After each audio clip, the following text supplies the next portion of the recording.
Evo, lijepi pozdrav svima. Došli smo do našeg zadnjeg, to jest četvrtoga proračuna i moram reći uvijek u nekako ovih gotovo 4 godine u Skupštini ovo mi je bio najgori dio.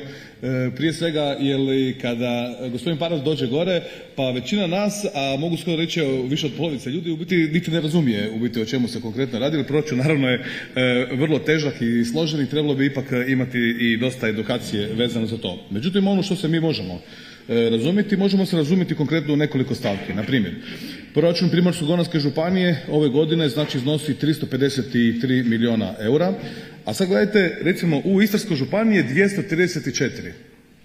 Sad, šta bi ovo trebalo sad značiti? Kod nas ima 265 tisuća stanovnika, kod njih 195 tisuća stanovnika. Znači, kad gledate po glavi stanovnika, naš proračun je teži od njihovoga. A oni su ipak naprednija županija. Ako gledate u turizmu i u poljoprivredi, više novaca vrta i kroz zračnu luku i sve skupa. Znači, kako smo došli do toga da imamo veći proračun po glavi stanovnika nego što ima recimo Istarska županija? Evo, to mi je stvarno jedno pitanje koje mi malo ukazuje da možda neke stvari i nisu realne. Ali gledajte, znači ovaj naš proračun sada pokazuje da su ključne razvojna ulaganja, i to znači u obrazovanje, infrastrukturu i u zdravstvo, što naravno kad gledamo ako to je dobro i to je stabilno. Međutim, što se tiče gospodarstva, ja i dalje mislim da to nije dobro s obzirom da imamo 33% naše županije koje sami znate u kakvom je stanju i to da je znatno niže znači po pitanju i cijelog razvoja BDP-a i prosjeka plaće nego što je kod nas na Kvarneru.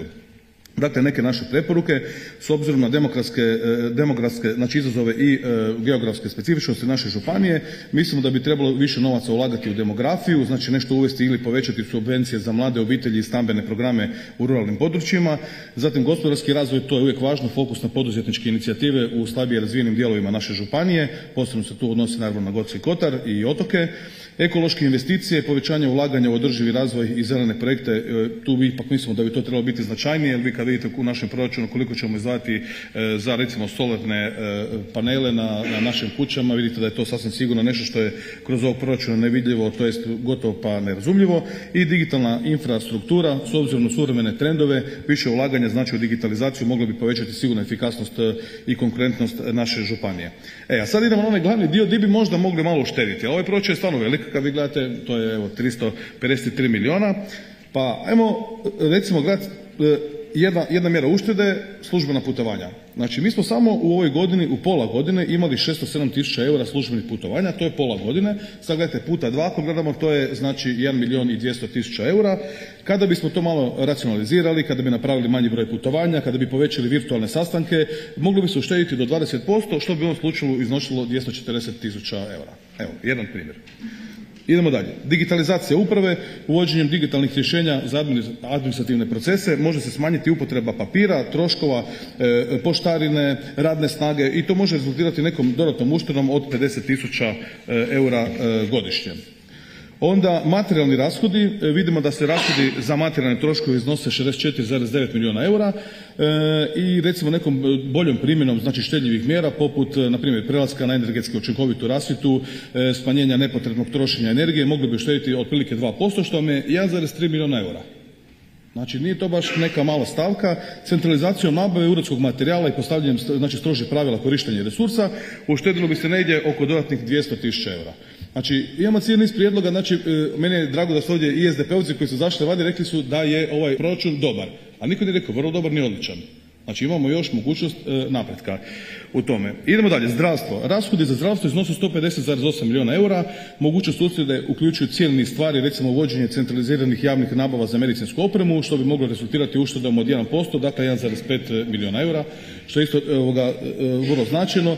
Smanjenje troškova kroz ulaganja u digitalne zdravstvene usluge, telemedicinu, to bi moglo uštediti dodatnih 500 tisuća eura. Znači, imamo tu neke situacije gdje bi se u biti kroz taj proračun u biti moglo više stvari nategnuti, da bude to bolje. Evo recimo promocija i manifestacije, kaže ako se za ovu stavku planira oko 900 tisuća eura, znači možemo optimizirati cijeli niz tih nekih digitalnih kanala i napraviti bolje i kvalitetniji neki odabir za sajmove i manja recimo, mi smo uložili u zračnu luku kroz zadnjih 10 godina milijun eura po godini, to znači oko 10 milijuna eura smo uložili u zračnu luku Rijeka, a dobivamo svega 2% znači turista kroz njih na području Primorsko-goranske županije, dakle nešto slično, u biti nešto malo više nego što dobije cijeli Gorski kotar. Može tih 10 milijuna treba uložiti u Gorski kotar i u gore smještene kapacitete, neke gore događanja, hotele, pa bi možda imali u ovom postotku veći broj gostiju u Primorsko-goranskoj županiji, imali bi trajno rješenje. Ovako smo mi 10 milijuna što smo dali za to nekako zajedničko oglašavanje kroz zračnu luku u biti praktički uništili. Ok, evo samo bi još zadnju stvar rekao što mi nije bilo jasno, evo oko tih kapitalnih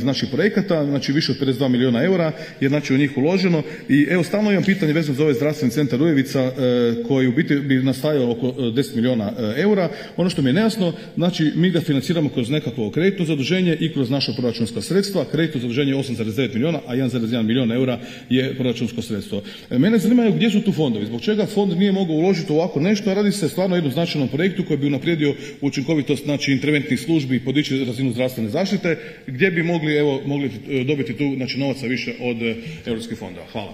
Kolega Pavela je pitao za ove uštede, odnosno odnos našeg proračuna i istarskog. Tako. Pa odgovor je većinom u pitanju. Znači sami ste rekli da imamo veći broj stanovnika, jednako. A onda i veći broj zaposlenih, a nama je, vidjeli ste, skoro 60% prihoda poreza na dohodak. I automatski, logički, dakle, koracima dolazimo da je i prihod na dohodak, prihod od poreza na dohodak veći kod nas. Ako nije to glavno objašnjenje, znači da smo možda bolji u povlačenju EU fondova. Ali ne bi ulazio tako duboko. Znači, to je to. Što se tiče ušteda, gledajte, uštede su jedno mikromenadžiranje. Dakle, znači, teško da ćete vi ovdje sa pozicije člana skupštine moći, znači to je svakodnevni posao, rudarski posao koji zahtijeva stvarno i neću reći znanja, nego ustrajnost prije svega. Dakle, evo, ja ću vam reći evo, gdje ste možda vi najviše približili proračunu. Ovaj proračun o kojem ćete vi danas glasati je napravljen sve digitalno, znači sa svim našim korisnicima, nema papira, sve se radi digitalno, nalozi se potpisuju digitalno, papir izbacujemo iz uporabe. Naravno, svako područje ima mogućnosti unapređenja. I ovo što ste rekli, zoomovi su nas toliko u stvari i neću reći napravili kontraproduktivno, znači ja ću reći za svoj odjel. Mi većinu sastanaka odrađujemo zoomovima, toliko smo se navikli i toliko nam je gubitak vremena kad moramo otići u Zagreb ne zbog toliko i dnevnica ili putovanja, nego zbog gubitka vremena. Tako da većinu sastanaka koje održavamo i sa ministarstvom i sa našem zajednicom županija odrađujemo preko zoomovima. Sad za druga područja stvarno bi trebali, kažem, to je područje mikromanagementa. U mom sektoru je javna nabava, znači mi konstantno provodimo objedinjene javne nabave.